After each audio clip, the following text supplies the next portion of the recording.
जय Shri Krishna. I hope आप लोग सब ठीक होंगे और आपके 12th बोर्ड की प्रिपरेशन भी ठीक चल रही होगी। हम आपके लिए एक सीरीज लेकर आए हैं जिसमें ब्लूप्रिंट पर बेस्ड हर चैप्टर को शॉर्ट में एक्सप्लेन किया जाएगा और साथ ही आपको उसके हैंड रिटन नोट्स पीडीएफ के फॉर्म में प्रोवाइड किए जाएंगे। इसमें आपको यह तरीका पता चलेगा कि नोट्स कैसे बनाने हैं, एग्जाम में कैसे क्वेश्चन को अटेम्प्ट करना है, साथ ही शॉर्ट में आपका पूरे चैप्टर का रिविजन हो जाएगा। तो कल हमने इसका पहला चैप्टर देख लिया था, रिप्रोडक्शन इन ऑर्गेनिज्म, और अब हम शुरू करने जा रहे हैं हमारी सीरीज का दूसरा चैप्टर जिसका नाम है sexual reproduction in flowering plant. ये चैप्टर 12th बोर्ड के एग्जाम्स के बेसिस पे काफ़ी ज़्यादा इंपॉर्टेंट है। उसके पॉइंट ऑफ व्यू से इसमें काफ़ी ज़्यादा क्वेश्चन पूछे जा सकते हैं आपसे। इसमें आपको ऑब्जेक्टिव, वेरी शॉर्ट या फिर लॉन्ग क्वेश्चन भी पूछे जा सकते हैं। इस चैप्टर में आपको डायग्राम्स पर ध्यान देने की काफ़ी ज़्यादा ज़रूरत है। डायग्राम को प्रॉपर बनाना, साथ ही उसकी नेमिंग वगैरह पे भी आपको ध्यान देने की ज़रूरत है। ठीक है, तो चलिए शुरू करते हैं हमारा पहला chapter, sexual reproduction in flowering plant. ठीक है, तो फ्लावरिंग प्लांट में सबसे पहले फ्लावर की ही बात कर लेते हैं। ये एक एंजियोस्पर्मिक प्लांट है जिसमें सेक्सुअल रिप्रोडक्शन होगा। कल के जो चैप्टर था उसमें मैंने आपको बताया था कि सेक्सुअल रिप्रोडक्शन के लिए 2 पेरेंट्स की जरूरत होती है, जिससे गैमेट का फॉर्मेशन होता है, दोनों के बीच में फर्टिलाइजेशन होता है एंड देन आपका जाइगोट बनता है। तो अब पेरेंट्स की जरूरत है तो हमको मेल रिप्रोडक्टिव सिस्टम चाहिए और फीमेल रिप्रोडक्टिव सिस्टम चाहिए। ये एक बाइसेक्सुअल प्लांट है जिसमें आपको देख सकते हो कि आपको यहाँ पर फीमेल, ये जो पार्ट है ये आपका फीमेल रिप्रोडक्टिव सिस्टम है और ये जो है आपका मेल रिप्रोडक्टिव सिस्टम है। यानी कि बाइसेक्सुअल प्लांट वो होते हैं या बाइसेक्सुअल फ्लावर वो होता है जिसमें मेल और फीमेल दोनों रिप्रोडक्टिव सिस्टम एक साथ प्रेजेंट हो। ठीक है, तो अब सबसे पहले हम इस डायग्राम को समझ लेते हैं। आपको डायग्राम में सबसे पहले हम फ्लावर देखते हैं। फ्लावर को हमने जैसे ही देखा तो हमें सबसे पहले क्या दिखाई देता है, उसकी कलरफुल पंखुड़ियां, वही तो हमें अट्रैक्ट करती हैं, राइट। तो ये जो है, ये जो पंखुड़ी है, ये जो कलरफुल पंखुड़ी है, इसको हम क्या कहते हैं, पेटल।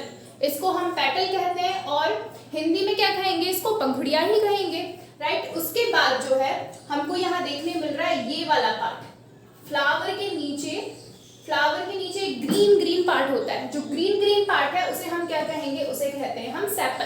तो आपको ये दोनों याद रखना है, कंफ्यूज नहीं होना है पेटल और सेपल के बीच में। इसमें आप सबसे ज्यादा कंफ्यूज हो सकते हैं कि कौन सा पेटल था कौन सा सेपल था, आप भूल सकते हैं। इसलिए आपको इसे ध्यान रखना है कि जो कलरफुल पार्ट है उसे पेटल कहेंगे और जो ग्रीन वाला पार्ट, जो नीचे छोटी सी जो ग्रीन ग्रीन पत्ती होती है, उसे हम सेपल कहेंगे। ठीक है, उसके बाद इसमें जो इंपॉर्टेंट चीज है वो क्या है, फीमेल रिप्रोडक्टिव सिस्टम और मेल रिप्रोडक्टिव सिस्टम। तो सबसे पहले फीमेल रिप्रोडक्टिव सिस्टम देखते हैं। अब फीमेल रिप्रोडक्टिव सिस्टम के 3 मेन पार्ट होते हैं। सबसे पहले आपका स्टिग्मा, देन आपका स्टाइल एंड देन आपका ओवेरी। ठीक है, इन तीनों को मिला के जब ये एक फ्लावर में होगा तो इसको क्या बोलेंगे, गाइनोइजियम, यानी कि ये फीमेल रिप्रोडक्टिव सिस्टम का पार्ट है पूरा। दूसरा अगर हम बात करें मेल रिप्रोडक्टिव सिस्टम की, तो यहाँ पे क्या है आपको देखने मिल रहा होगा, ये जो पार्ट है ये क्या है आपका एंथर, और ये जो एक स्टॉक टाइप जो है ये आपका क्या है, फिलामेंट। जिसको एंथर को क्या कहेंगे हम, परागकोश, और फिलामेंट को क्या कहते हैं, तंतु। ठीक है, तो ये आपका क्या है, मेल रिप्रोडक्टिव सिस्टम। इसको हम आगे और डिटेल में देखेंगे, फिलहाल आप इसका डायग्राम समझ लीजिए। दूसरा, यहाँ पे ये जो पार्ट है जिसपे आपका पूरा का पूरा फ्लावर जो है रखा हुआ है, इसको क्या कहेंगे हम, थैलेमस, और हिंदी में इसको बोलते हैं पुष्पासन, यानी कि पुष्प का आसन, राइट। उसके बाद नीचे ये वाला जो पार्ट है जो आपका किससे, स्टेम से कनेक्ट होगा, उसको हम बोलते हैं पेडिकल, और हिंदी में इसको बोलते हैं पुष्परंध्र। आपको नेमिंग जो है प्रॉपर तरीके से करनी है, नेमिंग पे खास ध्यान देना है। ठीक है, तो ये आपका पूरा फीमेल रिप्रोडक्टिव सिस्टम हो गया है। अब हम इसको आगे देख लेते हैं, आगे मेल रिप्रोडक्टिव सिस्टम। तो हम मेल रिप्रोडक्टिव सिस्टम को थोड़ा सा डिटेल में देखेंगे। तो ये मैं पहले बता चुकी हूँ कि ये वाला जो पार्ट है इसे एंथर बोलेंगे, ये जो है फिलामेंट बोलेंगे, और एंथर जहाँ फिलामेंट से जुड़ा हुआ है, जैसे ये एंथर जो फिलामेंट से जुड़ा हुआ है, तो ये जो पॉइंट है इसको क्या बोलेंगे हम, कनेक्टिव। ये इससे कनेक्ट हो रहा है ना, तो कनेक्टिव बोलेंगे, सिंपल सा है। वही एंड्रोइजियम, इसको ध्यान रखना है कि इसको बोलते हैं पुमक और स्टोमेन को बोलते हैं पुंकेसर। अब एंड्रोइजियम और स्टोमेन में क्या डिफरेंस है, तो जब एंड्रोइजियम के एक पार्ट जो होता है ना, एक पार्ट, उसको बोलते हैं स्टोमेन। ठीक है, अब क्या बोल रहा है, a male reproductive system has a long and slender stalk called filament and a bilobed structure called anther। तो जो चीज आपको डायग्राम में दिख रही है वही चीज यहाँ लिखी हुई है ना। तो मेल रिप्रोडक्टिव सिस्टम में क्या है, एक स्टमन है ना, स्टमन है जिसमें एक लॉन्ग और सिलेंडर स्टॉक है। ये देखिए, ये लॉन्ग है और कैसा है, सिलेंड्रिकल है, लंबा है और गोलाकार है ना, सिलेंडर टाइप है, जिसको हम क्या बोल रहे हैं, इसको बोल रहे हैं फिलामेंट। वही आपका बाइलॉब्ड स्ट्रक्चर, ये जो एंथर है कुछ इस टाइप से है ना, ये ऐसा होता है, ये कुछ ऐसा होता है, ये देखिए बाइलॉब्ड। इसका स्ट्रक्चर भी हम अभी आगे देखेंगे, इसको क्या बोलते हैं हम, एंथर बोल देंगे। तो सेम जो डायग्राम में है वही आपको एक्सप्लेन करके नीचे पॉइंट्स में लिखना है। अब जो प्रॉक्सिमल एंड है फिलामेंट का, वो अटैच होता है थैलेमस पर। प्रॉक्सिमल एंड कौन सा हो जाएगा, ये वाला। ये प्रीवियस जो आपका डायग्राम था इसमें देखिए, ये जो फिलामेंट है ये थैलेमस से यहाँ पे जुड़ा हुआ है। तो किससे जुड़ा है, ये थैलेमस से ही जुड़ा हुआ है ना। तो जो प्रॉक्सिमल एंड है, जो हमारा प्रॉक्सिमल एंड है फिलामेंट का, वो किस पे अटैच होता है, थैलेमस पे, या फिर पेटल ऑफ द फ्लावर यानी कि जो ग्रीन वाला जो पार्ट था उससे अटैच होगा। या तो आपका थैलेमस पे अटैच होगा या फिर किस पे अटैच होगा, आपका ये सेपल पे। ठीक है, वहीं अगर हम बात करें, अब देखिए हर फ्लावर हर स्पीसीज अलग अलग होता है, तो उसका जो लेंथ है स्टमन का, वो भी ऑब्वियस सी बात है डिफरेंट होगा सब में, है ना। तो length of the stamen different in different flower. वही anther of flowering plant is bilobed and each lobe has two theca. ये इंपॉर्टेंट चीज है ना। क्या होता है यहाँ पे कि जो हमारा एंथर है वो कैसा है, एक तो बाइलॉब्ड है, ये देखिए 2 लोब है इसके अंदर, और हर एक लोब के अंदर कितने, 2 थिका होते हैं। हर लोब के अंदर 2 थिका होते हैं, यानी कि टोटल कितने हो गए हमारे, टोटल 4 थिका हो गए। यानी कि बाइलॉब्ड है और हर लॉब के अंदर आपके 2 थिका है। इन्हीं को बोलते हैं हम, इन थिका जो, ये जो सिंगल जो थिका दिख रहा है आपको, इसी को हम बोलते हैं क्या, पॉलन सैक। और इसमें आगे चल के क्या बनेगा अपना, पॉलन ग्रेन बनेगा। ठीक है, तो pollen sac, formation of pollen grain take place, यानी कि पॉलन सैक के अंदर आपका पॉलन सैक के अंदर आपका पॉलन ग्रेन जो है वो बनेगा। ठीक है, अब ये हिंदी में भी नाम यहाँ पे मेंशन है, आपको इसको ध्यान रखना है कि इसको बोलते हैं लघु बीजाणुधानी। देखिए माइक्रोबर्ड जो है ज्यादातर आपको किसके लिए यूज करते हुए मिलेगा, मेल रिप्रोडक्टिव सिस्टम के लिए। मेल रिप्रोडक्टिव सिस्टम के लिए आपको मोस्टली माइक्रोबर्ड यूज करेंगे। वहीं फीमेल की जब बारी आएगी तो वहां पर हम क्या यूज करेंगे, मेगाबर्ड यूज करेंगे। जैसे यहाँ पे माइक्रोस्पोरेंजिया है तो वहां पे क्या हो जाएगा, मेगास्पोरेंजिया, है ना। सिंपल सा है, तो आपको ये स्ट्रक्चर समझ आ गया होगा। वहीं अब अगला देख लेते हैं, हमारी अगली स्लाइड जो है इसमें दिया हुआ है माइक्रोस्पोरेंजिया। माइक्रोस्पोरेंजिया आप समझ गए थे क्या है। अब microsporangia appear circular and surrounded by 4 walls. तो हमारा जो माइक्रोस्पोरेंजिया है यहाँ पे कैसा दिखाई देता है हमको, सर्कुलर दिखाई देता है। ये सर्कुलर होता है कुछ ऐसा, और इसके बाहर 4 लेयर होती हैं। ठीक है, 4 लेयर होती हैं या 4 वॉल आप बोल लीजिए, ये काफी ज्यादा इंपॉर्टेंट है। हर एक लेयर जो है, हर जो वॉल है उसका अपना अपना अलग फंक्शन होता है। इनके फंक्शन को हम अभी देखेंगे। ठीक है, सबका अपना स्पेसिफिक फंक्शन है, सब अपना स्पेसिफिक फंक्शन रोल जो है वो प्ले करते हैं। सो यहाँ पे जो हमारी स्टार्टिंग में सबसे ऊपर वाली जो त्वचा है, ये जो लेयर है, ये जो त्वचा है, इसको हम क्या बोलते हैं, एपिडर्मिस। एपिडर्मिस या फिर वह त्वचा। ठीक है, वही अब देखिए बाहर वाली जो है वो ऑब्वियस सी बात है क्या काम करेंगी, प्रोटेक्शन का काम करेंगी, सुरक्षा देंगी। वहीं अंदर जो है एपिडर्मिस के अंदर वाला जो है वो क्या होता है, एंडोथीसियम। एंडोथीसियम या अंतःस्थीसियम इसको बोलते हैं हिंदी में।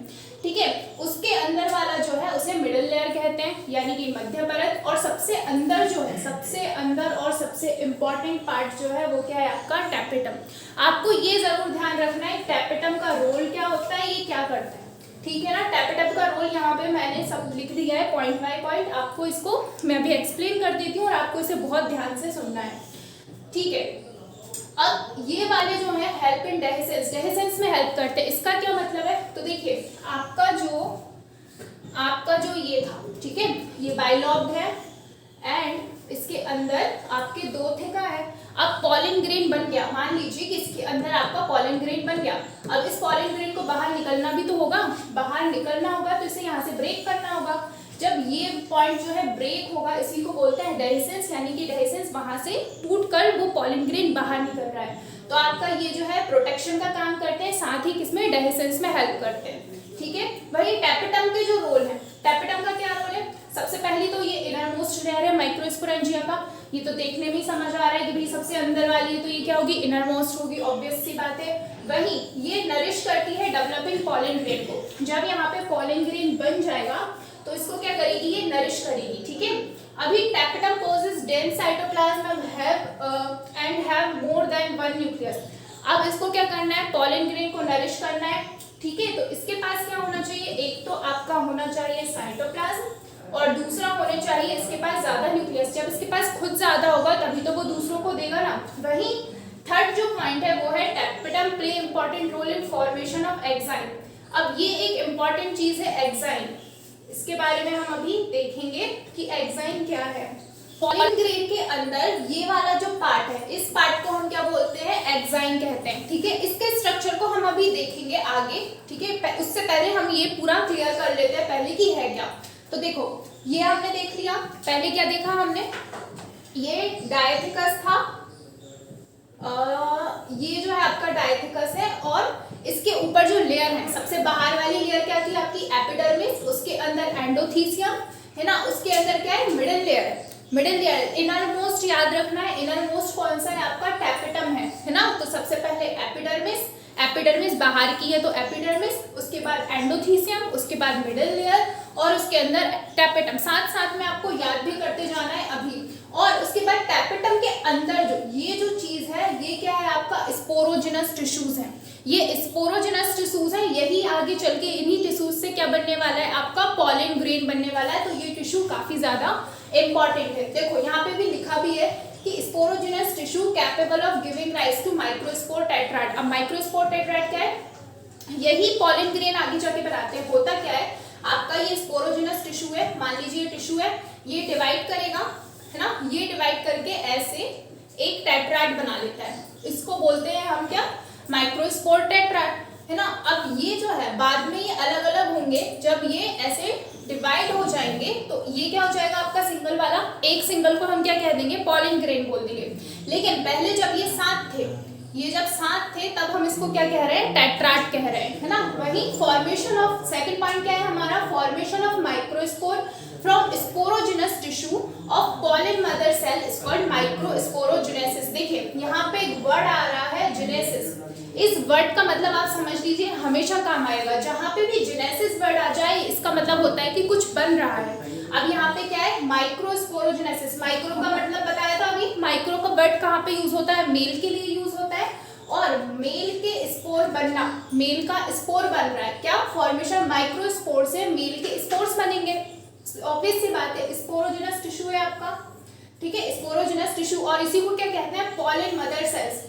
यहाँ पे सेल लिख लीजिए, ये क्या है, पॉलन मदर सेल, यानी कि पॉलन बनाने वाली सेल्स, उसको क्या कहते हैं, पॉलन मदर सेल्स, ठीक है।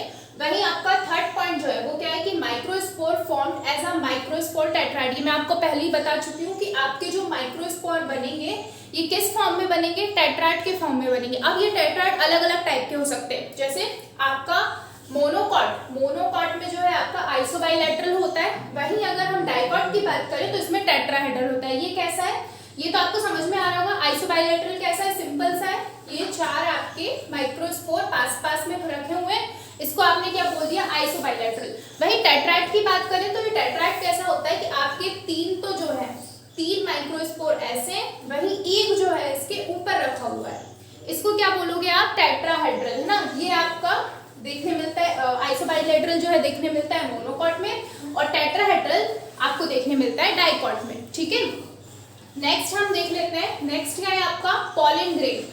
तो पॉलन ग्रेन ये इंपॉर्टेंट है, ये 12th में जरूर आपसे पूछा जा सकता है। आपको डायग्राम बनाने के लिए कई बार आ चुका है ना, डायग्राम पूछ लेगा, और इसका डायग्राम बहुत ही ईजी है।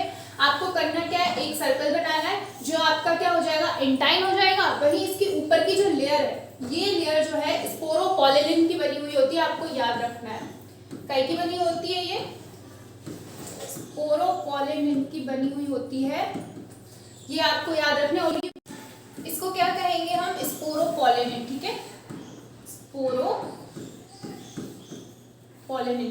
ये आपको ध्यान रखना है कि काफी ज्यादा ये जो है हार्ड होता है और टेम्परेचर रेजिस्टेंट होता है, ठीक है, क्योंकि पॉलन ग्रेन जो है फ्लावर से निकलेगा और एक फ्लावर से दूसरे फ्लावर के पास जाना है, यानी कि मेल पार्ट है ये, इसको कहाँ जाना होगा, फीमेल पार्ट के पास जाना होगा, तभी तो फर्टिलाइजेशन होगा। इसलिए इसको क्या है, इसकी जो आउटर लेयर जो है इसे हार्ड होना काफी ज्यादा जरूरी है। ये वाटर से होते हुए जा सकता है, विंड से होते हुए जा सकता है ना, तो कहीं पे भी इसका अंदर का जो भी मटेरियल है ये डैमेज ना हो, इसलिए इसका जो आउटर पार्ट जो है वो काफी ज्यादा हार्ड होगा, जो इसको एकदम बचा के रखेगा। ठीक है, तो अब इसमें अंदर जो है दो टाइप की सेल्स होती है। सबसे पहले तो ये देखो, ये पूरी जो सेल है इसको हम क्या कह रहे हैं, वेजिटेटिव सेल है। ठीक है, और ये जो है इसके वेजिटेटिव सेल का न्यूक्लियस हो गया। साथ ही इसमें होता है एक छोटी सेल इसी के अंदर पड़ी हुई होती है, इसको बोलते हैं जनरेटिव सेल। जनरेटिव नाम से पता चल रहा है कुछ ना कुछ जनरेट कर रही होगी, तो ये क्या जनरेट करेगी, ये आगे जाके मेल गैमीट बनाएगी। इसी से आपका जो है क्या बनेगा, गैमीट बनेगा, मेल का गैमीट बनेगा। ये कहाँ से बन रहा है, आपका जनरेटिव सेल से बन रहा है। ठीक है, इसके अलावा इसमें कुछ वैक्यूल्स होते हैं और ये जर्मपोर, सबसे इंपॉर्टेंट पार्ट क्या है इसमें, जर्मपोर है। ठीक है, अब बाहर की जो लेयर थी एक्साइन, वो तो कैसी हो गई, हार्ड हो गई है ना, वो काफी ज्यादा हार्ड हो गई, ये तो टूटने से रही।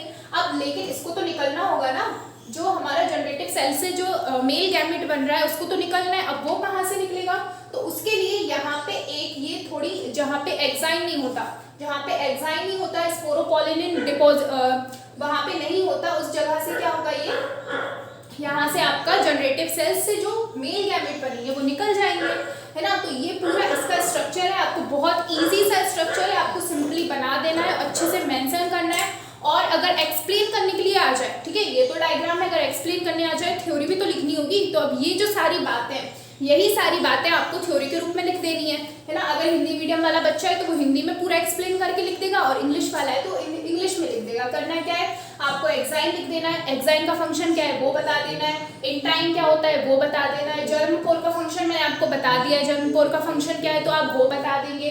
साथ ही आपको जनरेटिव सेल उससे क्या होगा, ये सारी चीजें जो है आप बता दोगे। ठीक है, उसके बाद ये हम देख चुके हैं। ठीक है, ये हो गया है हमारा, ये भी हो गया है। अब फीमेल रिप्रोडक्टिव सिस्टम की बात कर लेते हैं। मैंने बताया था कि फ्लावर में दो चीजें काफी इंपॉर्टेंट होती है, एक तो आपका मेल रिप्रोडक्टिव सिस्टम और दूसरा फीमेल रिप्रोडक्टिव सिस्टम। तो मेल रिप्रोडक्टिव सिस्टम हम देख चुके हैं, अब बात कर लेते हैं फीमेल रिप्रोडक्टिव सिस्टम की। तो फीमेल रिप्रोडक्टिव सिस्टम के मेन पार्ट क्या है, स्टिग्मा, स्टाइल, ओव्यूल और ओवरी। स्टिग्मा क्या होता है, स्टिग्मा के अंदर हमारा जो पॉलन ग्रेन अभी बना है वो आएगा, तो कहाँ पे आएगा, स्टिग्मा पर ही आता है। यहाँ पे क्या आएगा, आपका पॉलन ग्रेन जो है इधर पे आएगा। ठीक है, फिर ये स्टाइल है जो ये यहाँ से होता हुआ कहाँ चला जाएगा, अपना ओव्यूल के अंदर चला जाएगा, ओव्यूल के अंदर चला जाएगा। यहाँ आपका एम्ब्रियो सेक होगा, यहाँ पे आपके क्या होंगे, फीमेल गैमेट होंगे, फीमेल गैमेट होंगे जहाँ पे फर्टिलाइजेशन होगा और जिसके बाद आपका जाइगोट बन जाएगा। ठीक है, इसको हम आगे देखेंगे अभी ना। उसके बाद जो है एंजियोस्पर्म के अंदर ओव्यूल। हाँ, दूसरी इंपॉर्टेंट चीज, दूसरा इंपॉर्टेंट डायग्राम आपका क्या है, ओव्यूल का। एक तो मैंने सबसे पहले जो बताया था फ्लावर का डायग्राम, वो सबसे ज्यादा इंपॉर्टेंट है, दूसरा पॉलन ग्रेन का इंपॉर्टेंट है, और तीसरा हम बात कर लेते हैं क्या, ओव्यूल का।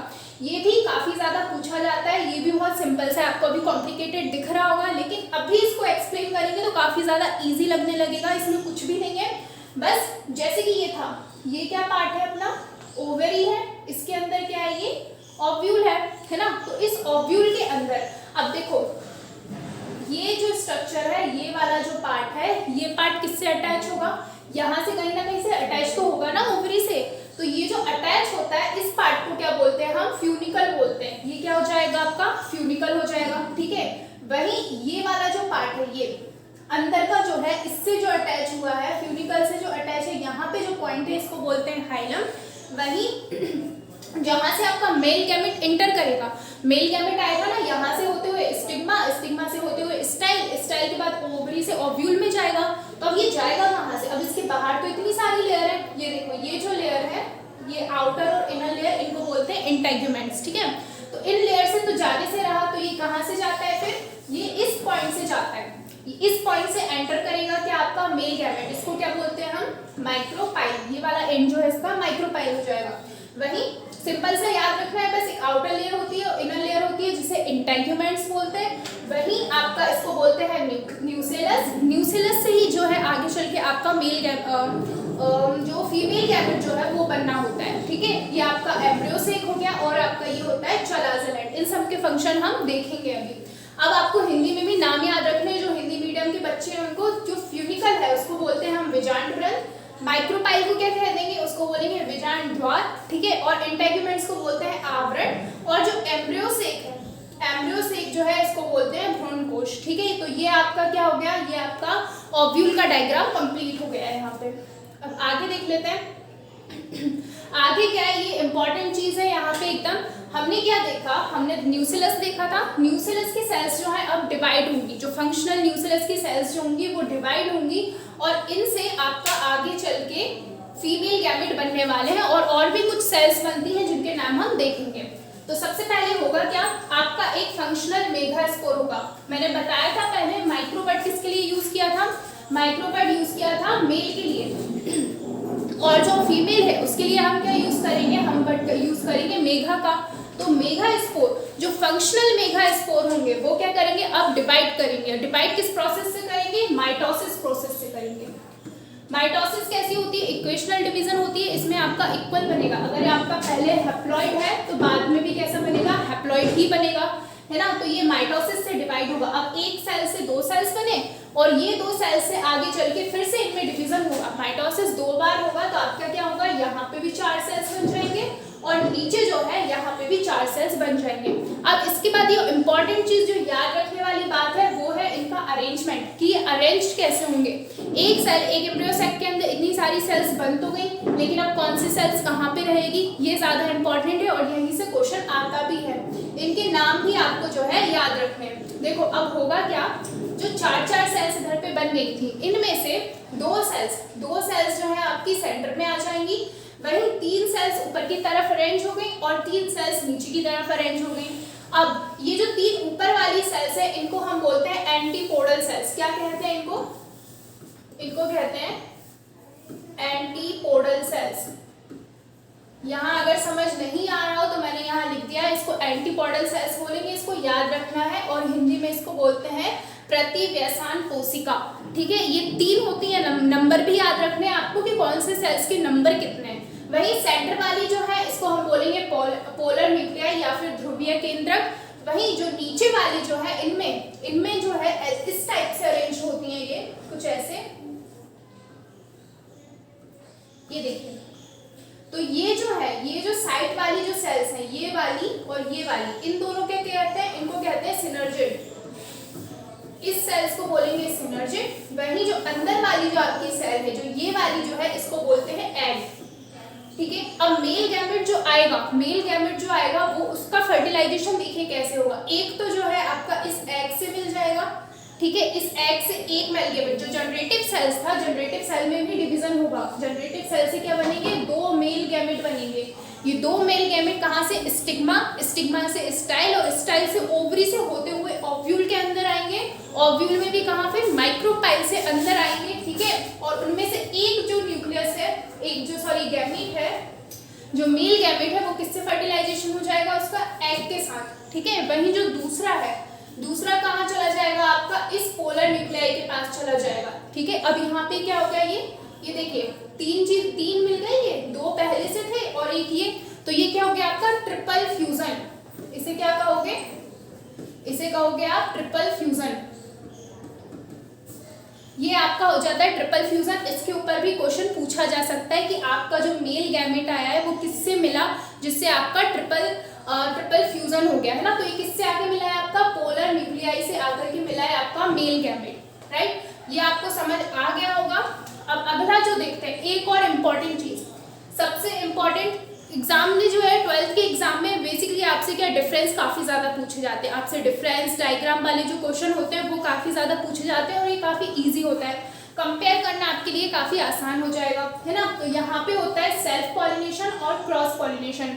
अब सेल्फ पॉलिनेशन और क्रॉस पॉलिनेशन क्या है, सेल्फ पॉलिनेशन सबसे पहले देख लेते हैं, लिखा क्या है यहाँ पे, when pollen grain of a flower transfer to the stigma of the same flower, है ना। क्या बोल रहा है, pollen grain जो है वो फ्लावर का ट्रांसफर कर रहा है stigma of the same flower की स्टिग्मा पे ट्रांसफर कर रहा है। अब वो प्लांट कैसा होना चाहिए, बाइसेक्शन होना चाहिए ना, तभी तो उस पर ट्रांसफर करेगा।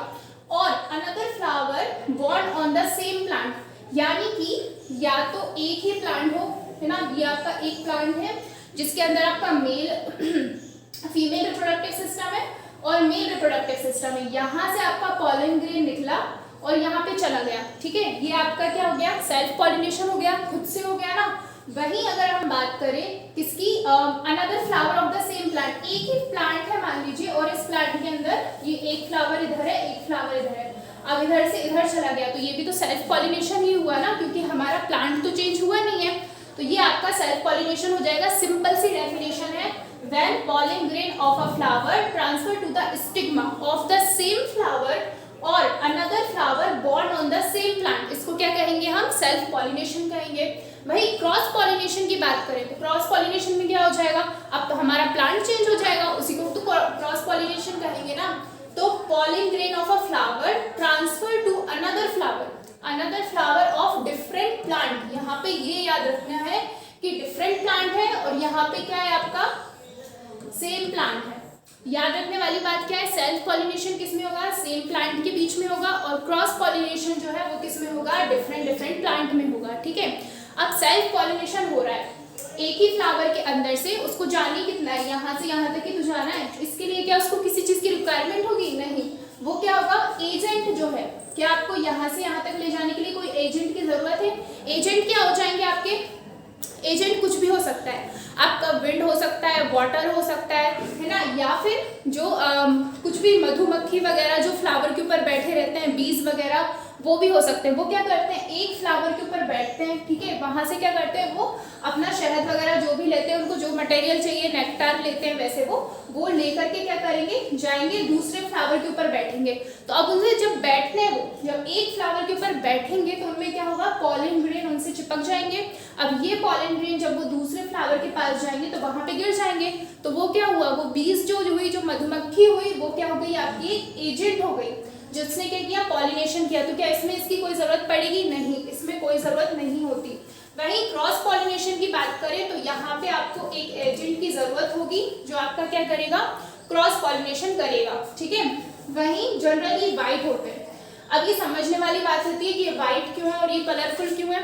देखो यहाँ पे क्या करना है, यहाँ पे बीज को आना है क्या, नहीं, यहाँ पे बीज की जरूरत ही नहीं है, किसी को जरूरत ही नहीं है आने की, तो क्या ये अट्रैक्टिव होंगे, अट्रैक्टिव नहीं होंगे, यानी कि ये कैसे होंगे, वाइट होंगे, यानी कि इनको किसी को अट्रैक्ट ही नहीं करना है। कलर किस लिए होते हैं, कलर होते हैं अट्रैक्ट करने के लिए, कि कोई और बीज आए या कोई और कुछ भी आ जाए, है ना, बर्ड्स वगैरह आ जाए, जो क्या करें, अट्रैक्ट होकर उस फ्लावर पे आ जाए, लेकिन इनको जरूरत नहीं होती, इसलिए कैसे होते हैं, वाइट ही होते हैं जनरली और नॉट अट्रैक्टिव। वहीं क्रॉस पॉलिनेशन की बात करें तो कलरफुल होंगे और अट्रैक्टिव होंगे। अब ये किसको प्रमोट करता है, सेल्फ पॉलिनेशन करता है होमोजाइगोसिटी को प्रमोट, यानी कि होमो यानी कि सेम, क्योंकि एक ही फ्लावर है, एक ही फ्लावर के अंदर मेल और फीमेल गैमेट मिल रहे हैं, तो इसमें कैसा रहता है, होमोजाइगोसिटी रहती है। वहीं क्रॉस पॉलिनेशन में क्या हो जाता है, आपका हेटेरोजाइगोसिटी हो जाती है, यानी कि वेरिएशन आ जाते हैं, क्योंकि प्लांट अलग अलग है, प्लांट अलग अलग होंगे तो हेटेरोजाइगोसिटी भी हो जाएगी और वेरिएशन भी आ जाएंगे। वहीं अगर हम बात करें फिफ्थ पॉइंट जो है हमारा,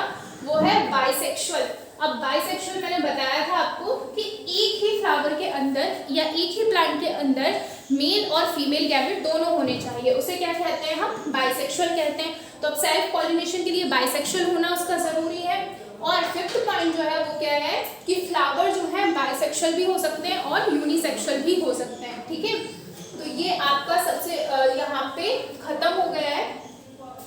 तो ये कुछ थे इस चैप्टर के शॉर्ट नोट्स, ठीक है। ये नोट्स आपको पीडीएफ के फॉर्म में मैं प्रोवाइड कर दूंगी, जिसमें आप इसको एक बार अच्छे से पढ़ लीजिएगा। साथ ही इसके साथ आपको क्या करना है, अपना एनसीईआरटी भी पढ़नी है, ठीक है। उसके अंदर जो भी इंपॉर्टेंट पॉइंट हो, आप ये नोट्स के साथ साथ क्या करें, ये नोट्स तो हैं, साथ में एक पेज में उस इंपॉर्टेंट पॉइंट्स को जब आप पढ़ेंगे, एक बार रीड करोगे, इसको समझने के बाद जब आप रीड करोगे तो आपको अच्छे से समझ में आएगा और आपको क्या होंगे और इम्पॉर्टेंट पॉइंट मिलेंगे जो आपके किसमें ऑब्जेक्टिव में पूछे जा सकते हैं। तो आपको क्या करना है, एक पेज लेना है और उसके अंदर वो पॉइंट्स बस नोट करते जाना है, जिससे आपको याद रहे, ठीक है। इसके साथ ही हम सीरीज में अब अगला चैप्टर लेकर आएंगे। जब तक आप क्या करिए, इसको अच्छे से पढ़ लीजिए और नेक्स्ट चैप्टर के लिए तैयार हो जाइए। साथ ही अगर आपने अभी तक चैनल को सब्सक्राइब नहीं किया है तो सब्सक्राइब कर दीजिए, क्योंकि आपको इस चैनल पे अब काफ़ी कुछ देखने को मिलने वाला है, ठीक है।